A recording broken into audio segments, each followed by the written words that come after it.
สมัยหมอลำเคียนน่ะเราหมอลำเรื่องนกกระย่างขาวพอจบเรื่องแล้วเพิ่นได้ถามว่าพวกตัวฟังมวลเสียงมันบ่หรือฟังตีเป็นถ้ำเพิ่นว่าอย่าปูซุ่มลูกศิษย์ลูกหานี่ก็มีแต่ฟังมวลซื่อๆแหน่ตีเป็นถ้ำสิตีว่าจังได๋ดอกเพิ่นว่าถามเพิ่นสมมุติว่าพญาอินทราธิราชนี่เทียบแล้วก็ซ้ำจิตตาธิราชซ้ำจิตเฮาเพิ่นว่ามีเมีย4คนสุสดาสุนันทาสุธรรมาสุจิตตาพญาอินทราธิราชนี่ไปสร้างศาลาสาโบกน้ำกรณีอันนี้ก็นางสุธรรมานี่ไปขอเฮ็ดยอดเสาฟ้าเพิ่นว่าอันนี้นางสุสดานี่บ่ได้เฮ็ดหยังนำหมู่มีแต่ปาแป้งแต่งตะโตลองตีเป็นธรรมมึงติเพิ่นว่าสุสดานี่ถ้ารักษาศีลบ่บริสุทธิ์สุนันทานี่บ่ละความนินทากาเลสุธรรมามันสิเกิดบ่เพิ่นว่าคันธรรมมันเกิดแล้วสุจิตตาก็เห็นจิตเจ้าของเพิ่นว่า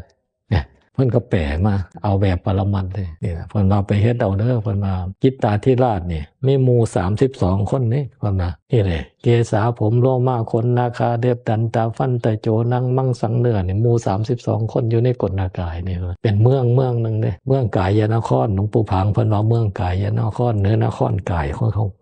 ใส่หน่อยใส่ใหญ่อาหารใหม่อาหารเก่านี่มีหมู่32คนนี่เป็นถ้ำเพิ่นว่า